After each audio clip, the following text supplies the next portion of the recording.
আপনাদের সবাইকে বলতে হবে, কখনো কখনো কলবটা কি হয়, লোভ লালসা আছে না? লোভ লালসা থেকে এই কলবটাকে আপনি বাঁচাবেন কেমনে?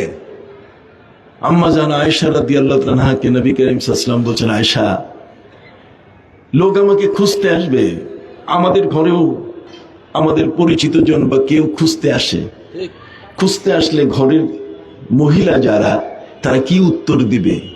পবিত্র কোরআন মজিদ বলে দিয়েছে, ইনি তাকাইতুন্না ফালা তাখজানা বিল কওল, যদি আল্লাহকে ভয় করো তাহলে কথার মধ্যে কোনো সময় এমন ভান করে কথা বলবে না যে পুরুষটাকে তুমি উত্তর দিচ্ছ ওই পুরুষটার অন্তরের মধ্যে একটা নেকড়ে বাঘ তাকাইয়া আছে, তোমাকে যে কোনো মুহূর্তে সে আক্রমণ করে বসতে পারে। অতএব ফায়াত মাউল্লাযী ফি কলবিহি মারাদ, তার কলবের ভিতরে একটা নেকড়ে বাঘ আছে, তুমি যদি তার সাথে নরম স্বরে কথা বলো তাহলে সে তোমাকে আক্রমণ করে বসতে পারে, তোমার ইজ্জতের উপরে হাত দিতে পারে। তার কলবটার মধ্যে লোভ আছে। কি আছে বলেন?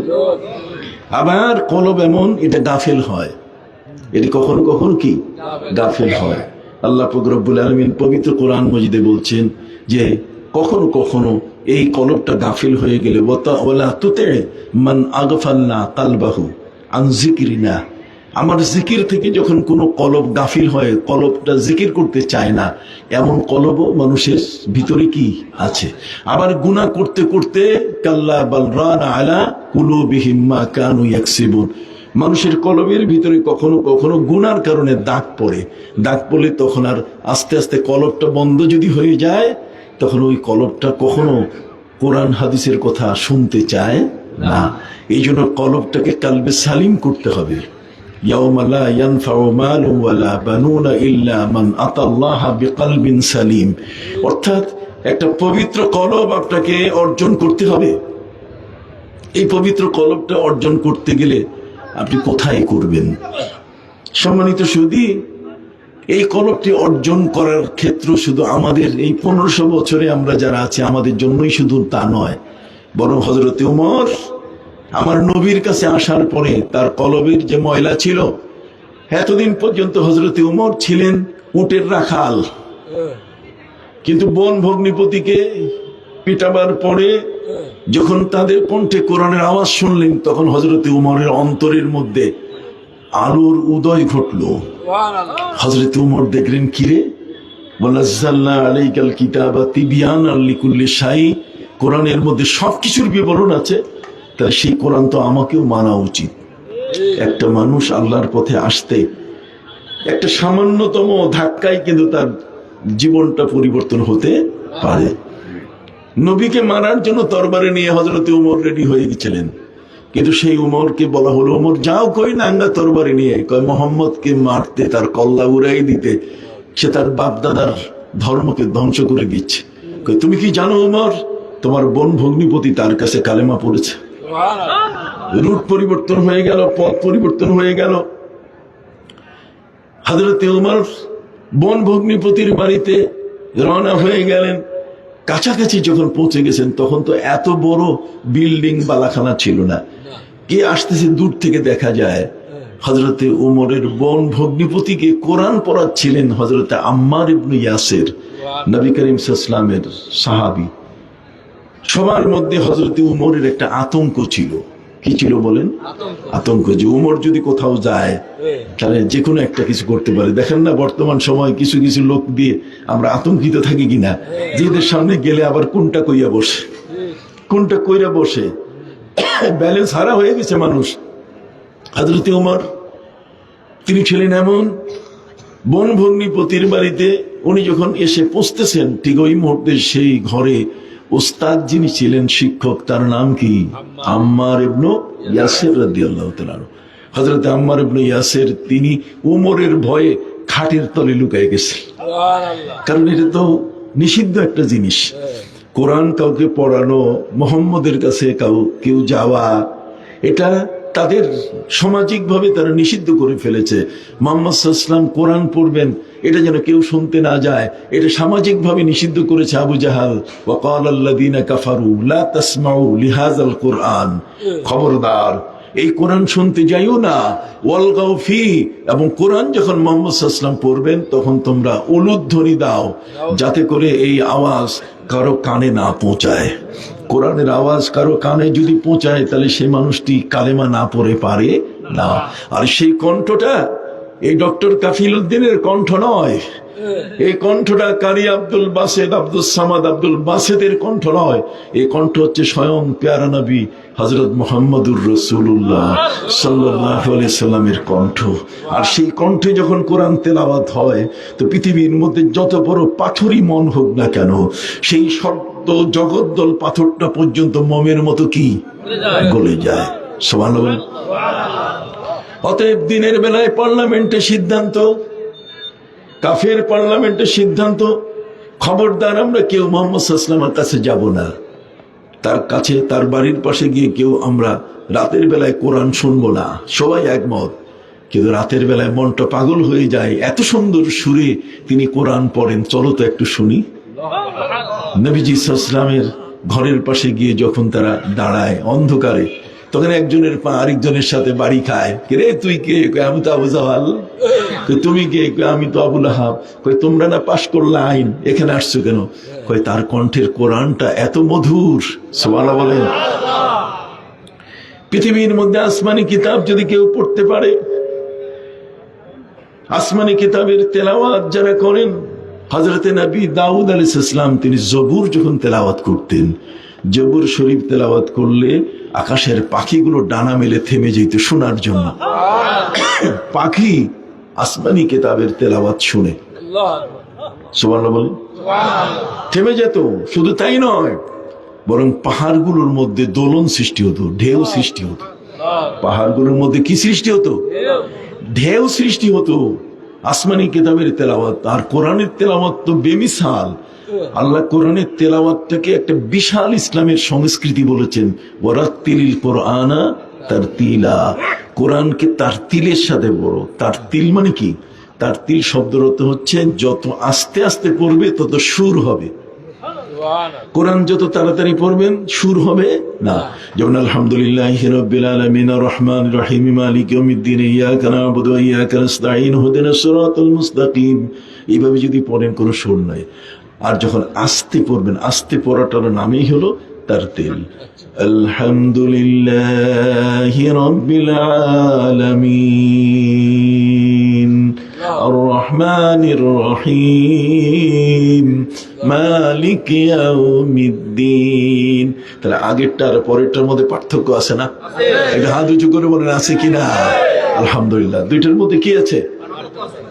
পার্থক্য আছে। আগেরটার চেয়ে পরেরটার শ্রুতি মধুর। অতএব প্রিয় নবী সাল্লাল্লাহু আলাইহি ওয়াসাল্লাম যখন কোরআন পড়তেন তারতিলের সাথে, আর আল্লাহ নিজেও বলেছেন ওয়ারাত্তিলিল কোরআনা তারতিলা, হে নবী কোরআনকে তারতিলের সাথে। তারতিল মানে আস্তে আস্তে ধীরে ধীরে, যত ধীরে পড়বেন তত সুর ভালো হবে। এটা একটা মুজিজা কোরআনের, যে কারণে সারা পৃথিবীতে আপনি দেখেন না কারি সাহেবরা কোরআন তেলাওয়াত করে করে তারা বিশাল উপহার নিয়ে আসতেছে, বড় বড় ধরনের তাদের উপহার তারা পাচ্ছে। সম্মানিত সুধী, সেই কোরআন প্রিয় নবী সাল্লাল্লাহু আলাইহি ওয়াসাল্লাম যখন তেলাওয়াত করেন, তার কণ্ঠের তেলাওয়াত শুনে আবু জাহাল বলেন, উতবা বলেন, সাইবা বলেন, তাদের অন্তরগুলো অন্যরকম হয়। কিন্তু হলে হবে কি? আল্লাহ তো কলবের মধ্যে মোহর মেরে দিচ্ছেন। আল্লাহ পাক রব্বুল আলামিন পবিত্র কোরআন মজিদে বলছেন যে কলবটা কখনো বেঈমান হয়ে যায়। জোরে বলেন না, কলব কখনো কি? আপনি অবাক হয়ে যাবেন, শুধু কলবটাকে নিয়ে কোরআন যত কথা বলেছে আর অন্য বিষয়কে নিয়ে এত কথা বলে নাই। কলবটা এটা মেইন জিনিস। এই জায়গাটাতে দুধের বাম দুধের 2 আঙ্গুল নিচে এটা কলব। এক বক্তা এ বেটা কোথায় লেখাপড়া করছে জানি না, কলবটা বলে ওই কপালে উঠেই দিছে, কলবটা এই জায়গায় নাই। এই বেকুব জানে না। আল্লাহ পাক রব্বুল আলামিন এই কলবের সাথে আরেকটা শব্দ ব্যবহার করছেন, সুদূর। ইন্নাল্লাহা আলিমুম বিজাতিস সুদূর। আল্লাহ অন্তরের খবর কি রাখেন, আল্লাহ অন্তর জানেন। কতক্ষণ না? আল্লাহ বলছেন ফাইন্নাহা লা তা'মাল আবসার ওয়ালাকিন তা'মাল কুলুবুল্লাতী ফিস সুদূর। কুলুবুল্লাতী ফিস সুদূর। তাদের দুইটা চোখ অন্ধ নয়, বরং তাদের অন্তরটা কি অন্ধ হয়ে গেছে। এখন দুইটা শব্দ এখানে ব্যবহার হয়েছে, একটা হচ্ছে কলব আর একটা কি সুদূর। ওয়ালাকিন তা'মাল কুলুবুল্লাতী ফিস সুদূর, তাদের সেই কলবটা অন্ধ হয়ে গেছে যেটা সুদূর সিনার মধ্যে আছে। তাহলে জিনিসটা কেমন?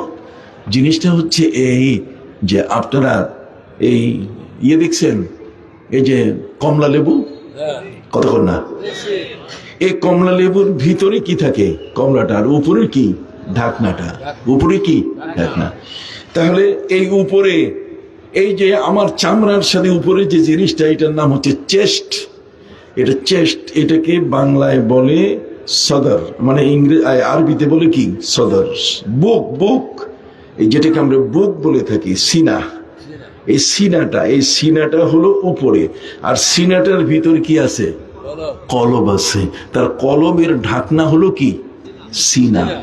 যেরকম কলবের ঢাকনাটা হলো কি? আল্লাহ বলছেন ওয়ালাকিন তা'মাল কুলুবুল্লাতী ফিস সুদূর। তারপরে সিনার ভিতরে যে কলবটা আছে, সেই কলবটা তাদের নষ্ট হয়ে গেছে।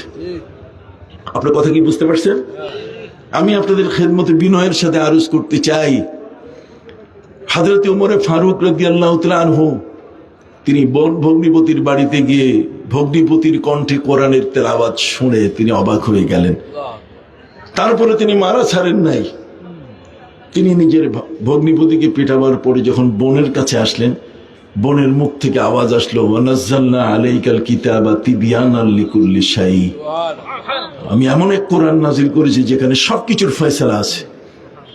হযরত ওমর উটের রাখাল, এই উটের রাখাল যখন জানতে পারলেন, শুনতে পারলেন কানে যে কোরআনের মধ্যে সবকিছুর ফয়সালা আছে, সাথে সাথে তিনি বোনকে পিটানোর পরে জড়িয়ে ধরে বললেন, আমি অন্যায় করেছি, তোমরা চলো, বোন ভগ্নিপতি আমাকে মুহাম্মদ সাল্লাল্লাহু আলাইহি ওয়াসাল্লামের কাছে নিয়ে যাও।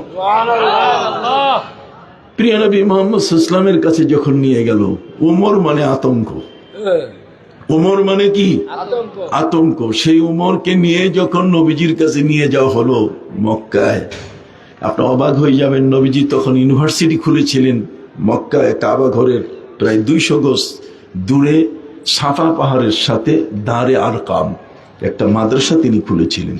এই মাদ্রাসার মধ্যে সেখানে 33 জন ছাত্র ছিল। কতজন? 33।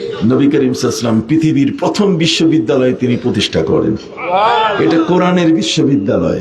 নবী করিম সাল্লাল্লাহু আলাইহি ওয়াসাল্লাম এর ছিলেন ভাইস চ্যান্সেলর, এটা ছিলেন চ্যান্সেলর, আর ভাইস চ্যান্সেলর ছিলেন হযরত আব্দুল্লাহ ইবনে মাকতুম, যিনি দুটো চোখ তার অন্ধ ছিল। কথাটা বুঝতে পারছেন? কেউ বলছেন হযরত মাসআব ইবনে উমাইর রাদিয়াল্লাহু তাআলা। যেই হোক না কেন, নবীজি এখানে 33 জন ছাত্রকে কোরআন শিখাতেন, এরা কোরআনের হাফেজ। এখান থেকেই হযরতে আলী কোরআনের হাফেজ হয়েছেন। এই জায়গা থেকে এই হযরতে আবু বকর সিদ্দিক কোরআনের হাফেজ হয়েছেন। এই জায়গা থেকেই হযরতে উসমান যুন্নুরাইন কোরআনের কি হয়েছেন? হাফেজ হয়েছেন। সম্মানিত সুধী, হযরতে ওমর তিনি যখন আসতেছেন বোন ভগ্নিপতিকে নিয়ে, এই 33 জন ছাত্রের মাদ্রাসায় ঢুকবেন, সবাই বেড়া চাপাই ধরছে, ওমরকে ঢুকতে দেওয়া যাবে না, কারণ ওমর মানে আতঙ্ক। বোন ভগ্নিপতি বলে দিলেন, কোন আতঙ্ক নাই, ওমর এসছেন নবীর সাথে সাক্ষাৎ করতে। এদিকে আল্লাহ তাআলা আমার প্রিয় নবী সাল্লাল্লাহু আলাইহি ওয়াসাল্লামকে বলেছেন, হে নবী, একজন ব্যক্তি আসতেছে আপনার কাছে, আপনি একটা মঞ্চ তৈরি করেন, আর মঞ্চের উপরে একটা সুন্দর চাদর বিছায় রাখেন, এই চাদরে বসে ওই লোকটি আপনার কাছে ইসলাম গ্রহণ করবে। নবীজি বললেন, মাবুদ, কে এমন একজন ব্যক্তি যে আজকে আমার তৈরি করা মঞ্চের সভাপতি হয়ে বসবে? সেই লোকটা কে? আল্লাহ তাআলা বললেন, হে নবী, আপনি তো আমার কাছে দোয়া করেছিলেন, আমি তো দোয়া ফেরত দেই না। পৃথিবীতে বিভিন্ন অফিস আদালতে দোয়া আবেদনপত্র রিজেক্ট হয়, বাতিল হয়, কথা বল না, আবেদনপত্র গ্রহণযোগ্য হয় না, কিন্তু আল্লাহ বলছেন, উদউনি আস্তাজিব লাকুম, আমার কাছে বান্দার কোন আবেদনপত্র রিজেক্ট হয় না। আমি কারো আবেদনপত্র ফেরত দেই না। কেউ যদি আজকে আবেদনপত্র আমার কাছে দেয়, তাহলে আজকে যদি মনে করি আমি আল্লাহ যে এখন এটা মঞ্জুর প্রয়োজন, এখনই করে দেই, আর না হলে 100 বছর পরেও হলো আমি মঞ্জুর করব, আমি বাতিল করব না। যেমন হযরত নবী ইব্রাহিম আলাইহিস সালাম, তিনি 16 বছর বয়সে দোয়া করেছেন যে আল্লাহ একটা সন্তান দেন, সন্তান না হলে এই নবুয়তের পরে যে কিছু ওজিফা আছে, আমল আছে। ডোবরা হুজুর গেছেন, ডোবরা হুজুরের সন্তানরা আজকে এখানে, কি বলেন ঠিক কিনা? যদি ওনারা না থাকতেন আপনারা আসতেন কোথায়? কথা বলেন। ডোবরা হুজুর আমি নিজে তাকে দেখেছি, একসাথে পাশে বসে ওয়াজ করেছি। কথা বুঝেন নাই? আমার বয়স তো একেবারে কম না। সম্মানিত সুধী, দীর্ঘ 40 বছর পর্যন্ত আমি ওয়াজ করি। তিনি আর আমি পাশাপাশি, আমরা দুজনে। পারনান্দু আলী, ওই যে মাগুরা, কথা বুঝেন নাই? পারনান্দু আলী সেখানে বসে তার সাথে, আর অন্য জায়গায় তার সাথে বসে ডোবরা হুজুরের সাথে আমার মাহফিল হয়েছে। আমি দেখেছি একজন ফর্সা মানুষ, কি বলেন ঠিক কিনা? চমৎকার একজন মানুষ, না বেশি উঁচা আর না বেশি খাটো, কি বলেন ঠিক না? আপনি ছিলেন ওইবার মাহফিলে, এখানে সেই লোক আছে। ডোবরা হুজুর তার সন্তানরা আজকে আসে বিধায় আপনাদের আসার জায়গা হয়েছে। কথা বুঝতে পারছেন? এই জন্য আল্লাহর কাছে দাবি করেছিলেন হযরত জাকারিয়া আলাইহিস সালাম।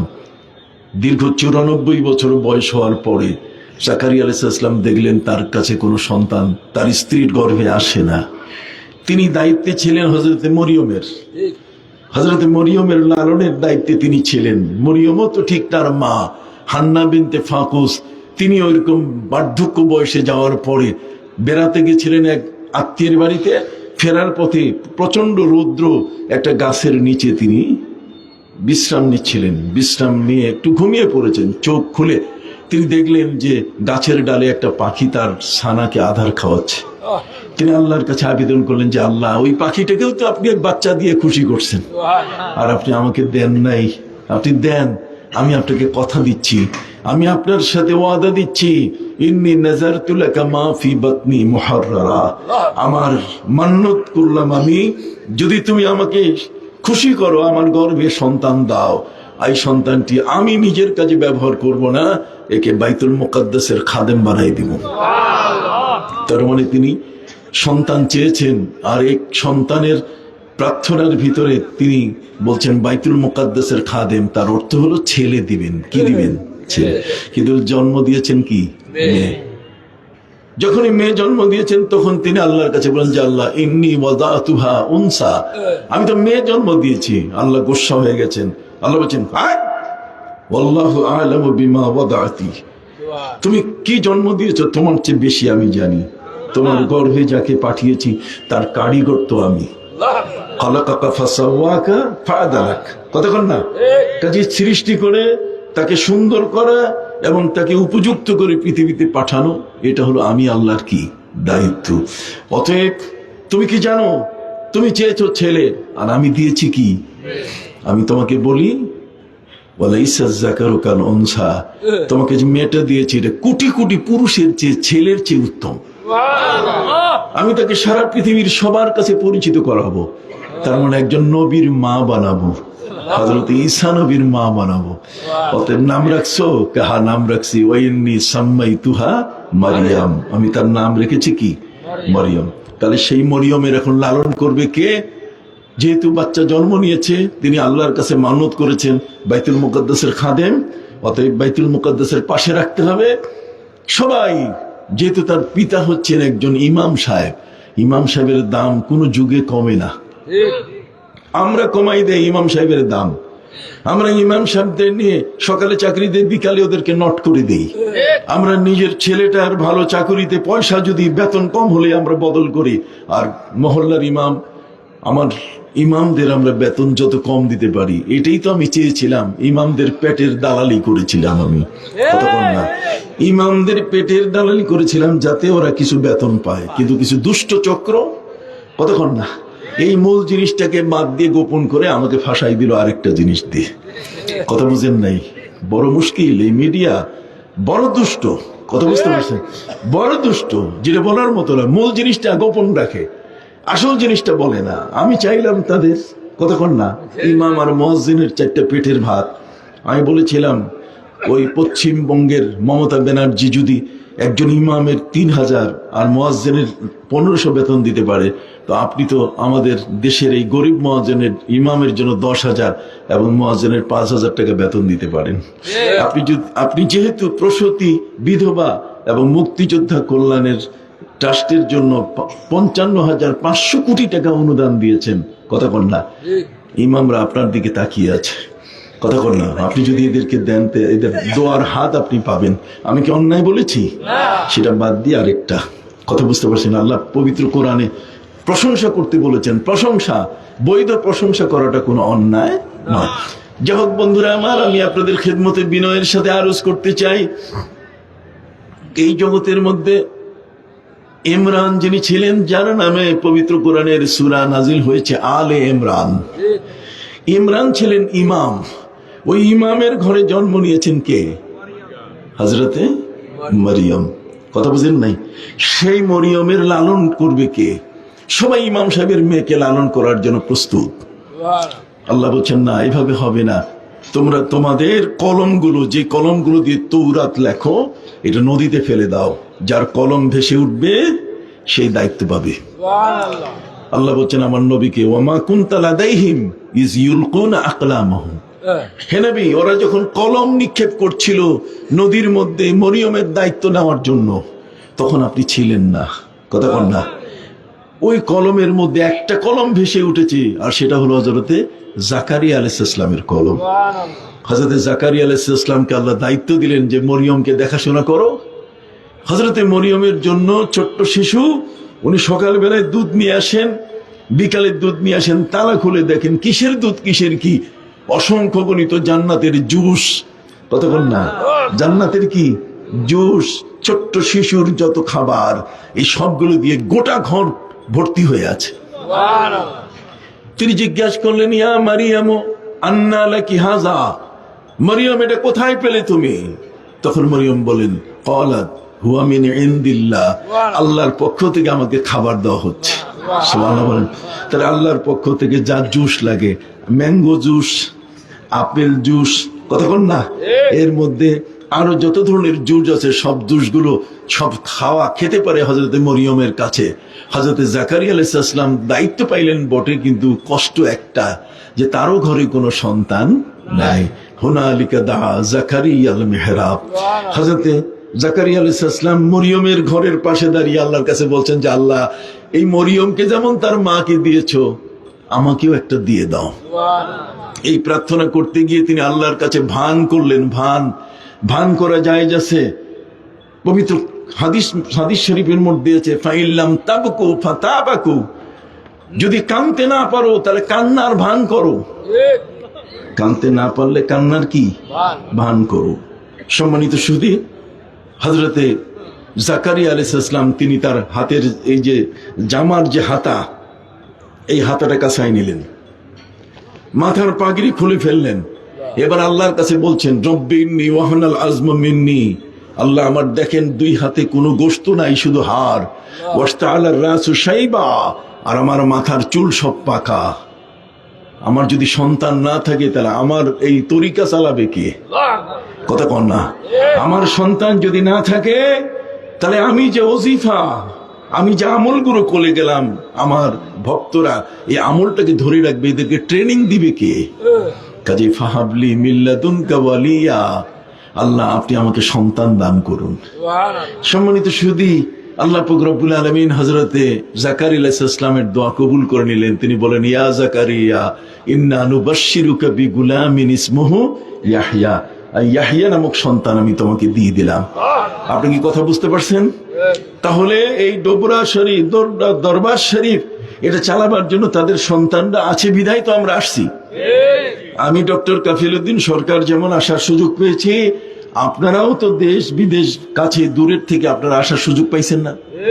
যদি কেউ না থাকতো তার সন্তানের মধ্যে, তাহলে এই দরবারটা আস্তে আস্তে কি হয়ে যেত? ধ্বংস হয়ে যেত, বিলীন হয়ে যেত। আজ এটা আসে বিধায় ওই 1500 বছর আগে, 1400 বছর আগে আমার নবী সাল্লাল্লাহু আলাইহি ওয়াসাল্লামের আমলে সাহাবায়ে কেরাম যে চর্চা করেছেন, কি চর্চা? আমরা জিকির করি লা ইলাহা ইল্লাল্লাহ, কি জিকির করি না?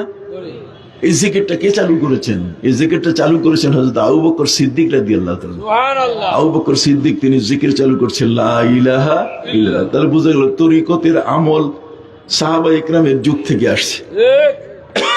কথা বুঝতে পারছেন? আমরা জিকির করি কি আল্লাহ আল্লাহ, বলেন কি জিকির?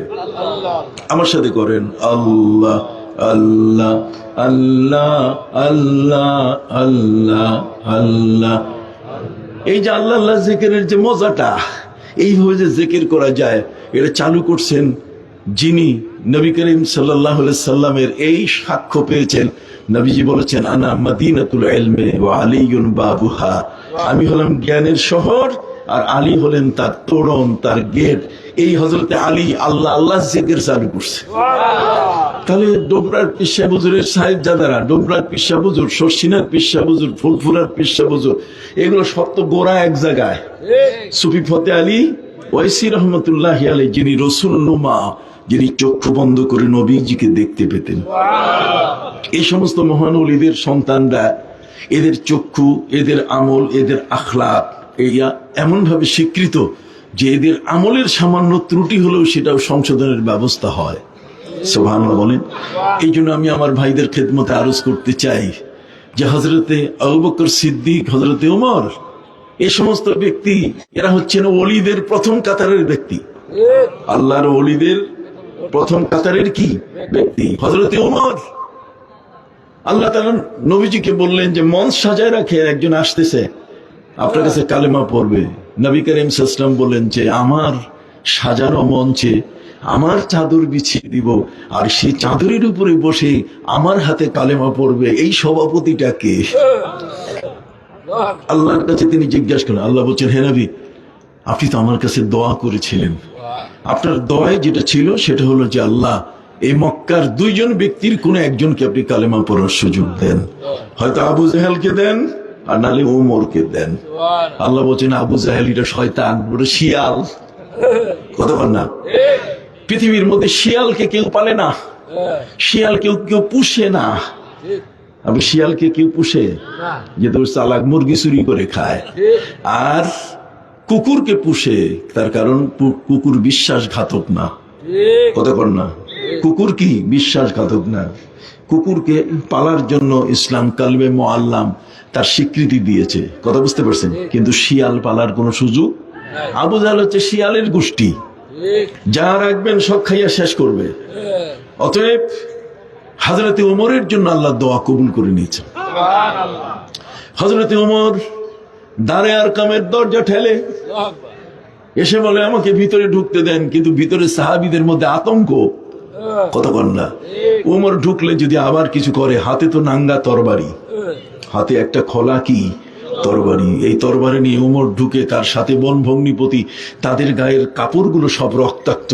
এই অবস্থায় যদি ভিতরে প্রবেশ করে তাহলে না জানি কি সর্বনাশ হয়।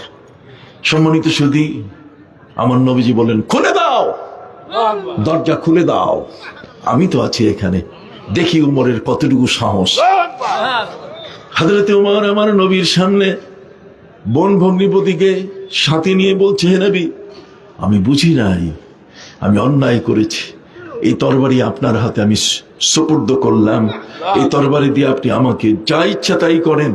আমার বোন ভগ্নিকে প্রতিকে আমি রক্তাক্ত করেছি না জেনে, আপনি আমাকে যদি সুযোগ দেন আপনার হাতে আমি কালেমা পড়তে পারি। প্রিয় নবী সাল্লাল্লাহু আলাইহি ওয়াসাল্লাম বলেন, ওমর মঞ্চ সাজানো, মঞ্চের উপরে বসো, তোমাকে কালেমা পড়াই। হযরত ওমর ফারুক রাদিয়াল্লাহু তাআলা আনহু তিনি ওই মুহূর্তে মঞ্চের সামনে গিয়ে দেখলেন একখানা চাদর বিছানো। ফাআখাযাহা ওয়া দাম্মাহা বিসাদরি, সে চাদরখানা তিনি তুললেন এবং নিজের বুকে জড়িয়ে ধরে বললেন, আমি বুঝতে পারছি এই চাদরখানা হে নবী আপনার গায়ের চাদর। হে নবী, আসমানের নিচে জমিনের বুকে কি এমন কোন বেয়াদব আছে যে আপনার চাদরের উপরে পা রেখে বসে তারপর কালেমা পড়বে? অতএব হযরত ওমর মঞ্চে না বসে তিনি মাটিতে বসলেন। নবীজিকে বললেন, আপনি আমাকে কালেমা পড়ান। প্যারা নবী সাল্লাল্লাহু আলাইহি ওয়াসাল্লামের কাছে হযরত ওমর কালেমা পড়ার সাথে সাথে তিনি কি তার পূর্বের অধ্যত্ত স্বভাব, তার যে আচার আচরণগুলো ছিল সেগুলো কি তিনি বাদ দিয়ে কালেমা পড়লেন, না সাথে নিয়ে? বাদ দিয়ে। তিনি নবীর কাছে এসে তার জীবনের অতীতের যত অন্যায় অপরাধ, আমার রাসূল সাল্লাল্লাহু আলাইহি ওয়াসাল্লাম বলছেন, আল ইসলামু ইয়াহদিমু মা কানা ক্বাবলা, যখন কোনো ব্যক্তি কালেমা পড়ে তখন তার পূর্বের জীবনের আর কোনো গুনাহ বলতে গেলে কিছু থাকে না। আল্লাহ তাআলা তাকে নিট এন্ড ক্লিন করে দেন, পবিত্র করে দেন। সুবহানাল্লাহ। অতএব জীবনে যদি কোনো ব্যক্তি তওবা করে বসে, ইল্লা মান তাবা ওয়া আমানা ওয়া আমিলা আমালান সালিহা উলাইকা ইউবাদদিলুল্লাহু সাইয়্যাতিহিম হাসানাত। যদি কোনো ব্যক্তি তওবা করে, ইমানের উপরে যদি মজবুত থাকে আর আমল যদি ঠিক মতো করে, আল্লাহ বলেন বিগত জিনের যে পাপের সময়টা যা কিছু করছে এগুলোকে সওয়াবে পরিণত করে দেব। হযরত ওমরের পরিবর্তন এসে গেল বড় মারাত্মক। হযরত ওমর কালেমা পড়ে এবার তিনি নবীজিকে বলেন, হুজুর আর এই ঘরের ভিতরে চুপ করে 33 জনকে নিয়ে আপনি আত্মগোপন করে ইসলাম প্রচার করবেন, হবে না। এখন থেকে কাবা ঘরের সামনে আপনি সবাইকে নিয়ে চলেন, আমি ওমর দেখব কার বাপের ক্ষমতা আছে এখানে আসবে। সুবহানাল্লাহ বলেন। লাত, মানাত, উজ্জা এই সমস্ত মূর্তি যেখানে, আর সেখানে হযরতে ওমর আমার নবীকে নিয়ে যাচ্ছেন। কিন্তু এর আগেই নবী করিম সাল্লাল্লাহু আলাইহি সাল্লামের পবিত্র জন্মের সাথে সাথে লাত, মানাত, উজ্জা সহ এই 360টি মূর্তি মুখ থুবড়ে সব ভেঙে ভেঙে পড়ে গেছে। এক ভাঙ্গা ভাঙ্গির বিশাল অপচিত্র, কতক্ষণ না মূর্তিগুলো সব ভেঙে পড়ে আছে। প্রিয় নবী সাল্লাল্লাহু আলাইহি সাল্লাম হযরতে উমর তার কাছে ইসলাম গ্রহণ করার পরে উমর তার কলবটাকে এমন ভাবে পরিষ্কার করে নিলেন যে এই কলবের মধ্যে আর গায়রুল্লাহ, কলবের মধ্যে আল্লাহ ছাড়া আর কোনো ধ্যান ধারণা বলতে কিছু নাই, লোভ লালসা ইত্যাদি কোনো কিছুই নাই, মোহ মাৎসর্য আর কিছু পাওয়ার আর কিছু চাওয়ার কিছু নেই। নবীকে পাওয়া মানে আল্লাহকে পাওয়া, নবীকে পাওয়া মানে সবকিছু পাওয়া, নবীকে পাওয়া মানে জান্নাত পাওয়া। কি বলেন ঠিক কিনা? এই জন্য তিনি তার অন্তরে আমার নবীকে ধারণ করলেন, আল্লাহকে ধারণ করলেন। সেই উমর আল্লাহকে অন্তরে জায়গা দেওয়ার কারণে লা ইলাহা ইল্লাল্লাহ বলেন না, লা ইলাহা ইল্লাল্লাহ, কলবের মধ্যে কাকে তিনি জায়গা দিলেন? আল্লাহকে। আল্লাহকে জায়গা দেওয়ার কারণে তার অন্তরটা এত পরিষ্কার হয়ে গেল যে হযরতে উমরের উপরে তার সিনায় এমন একটা অবস্থা তৈরি হলো, আমার নবীর কাছে কোরআন নাজিল হয় আর হযরতে উমরের কলবে কি ধাক্কা খায়। হযরতে উমরের চোখ আগের চেয়ে পাওয়ারফুল হয়ে গেল। জুমার দিনে তিনি খুতবা দিতে গিয়ে হযরতে ওমর তিনি কিছু অসংলগ্ন কথা বললেন, তার মানে আগের পরের মিল নাই। হযরতে ওমর তিনি বলেন, ইয়া সারিয়াতু আল জাবাল আল জাবাল, রে সারিয়া। সারিয়া এটা তার নাম, অথবা সারিয়া মানে সেনাপ্রধান। রে সেনাপ্রধান, তুমি পাহাড়ের পথ ধরো, পাহাড়ের পথ ধরো, তোমার সৈন্যদের নিয়ে তুমি বেঁচে যাবে। সম্মানিত সুধী, হযরতে ওমর রাদিয়াল্লাহু তাআলা আনহু তিনি যখন খুতবা দিয়ে নামাজ শেষ করলেন তখন মুসল্লিরা দাঁড়ায় গেল। ওমর, আজকে আপনি সেনাপ্রধানকে ডাক দিয়ে বললেন পাহাড়ের পথ ধরো, এখানে কে সেনাপ্রধান? কেউ তো নেই, আপনি কি বললেন? হযরতে ওমর বললেন, দেখো আমি যখন মিম্বারে দাঁড়িয়েছি তখন এখান থেকে 9